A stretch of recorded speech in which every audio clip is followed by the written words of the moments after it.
Love without passion is like a body without a soul. It's hollow. And those type of relationships tend to be like my boy Mr. Freeze. All right, everyone, chill. They're fucking cold. Relationships with low attachments feel the same way. Empty, hollow, and cold. So the question is, how do these low-level attachments begin to develop? And what is our role in how they develop? On today's episode, we're gonna talk about how to plug some of the leaks in our relationships so that our ship don't sink. But this ship can't sink. My name is Imar Quintanilla, and let's get the fuck right into it. Okay, so let's not be too one-dimensional here and think that low-level attachments are always a bad thing. For me, it's best if I have a low-level attachment with alcohol because in all honesty, it's caused me more harm than fucking good. And when I was single, it was wise of me to have low-level attachments with women who belonged to the streets and in some other cases, who belonged to other men. What I'm saying is, in specific circumstances, it's best to keep a limited emotional connections with individuals, especially with those individuals who tend to drain positivity. The ultimate goal is to surround yourself with people who want to throw logs onto your fire, not water. Okay, that's one side of the coin. Now, let's look at the other side. Feeling distant from someone you would like to be close with is a shitty ass feeling.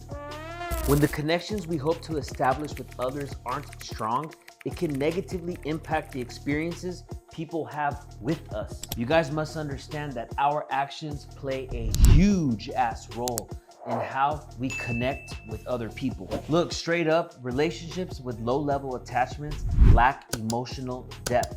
And that is no way to spend our free time, especially with those who we really want to connect with. So the question is, how and why are we in this situation? What did we do or not do that brought our relationships to this low point? The great Andy Elliott calls these hard to see actions our blind spots. Blind spots are traits or aspects about us that we are unaware of or struggle to acknowledge.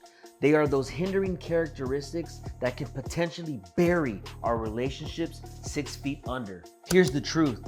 We all have blind spots, some more than others.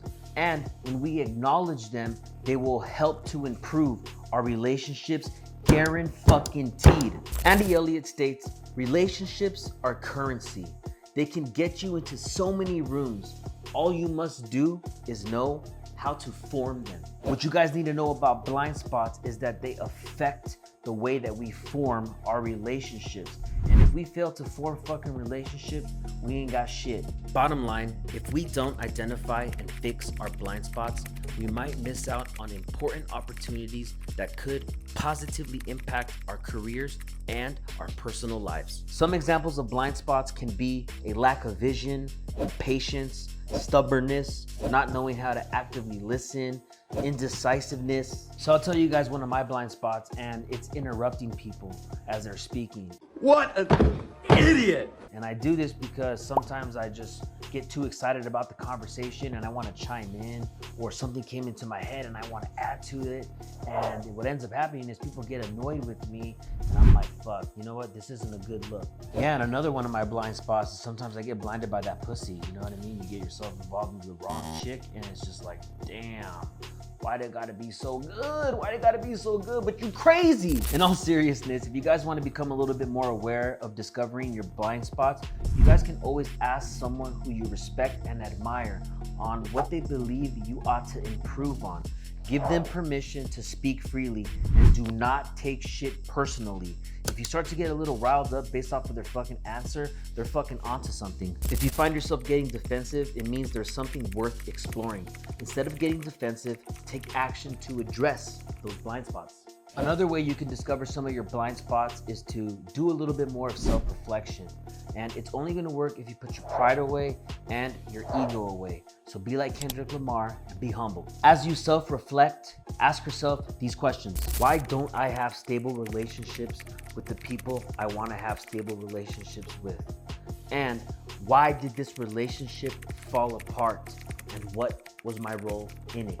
Forming strong relationships and connections with others comes down to your self-awareness and your personal development. If your effort levels are high in personal development, the relationships you establish with others will be very rewarding. If we continue to not expose and fix our blind spots, our opportunities and the relationships that we have with other people will suffer. So guys, always remember to Open your eyes, Otto.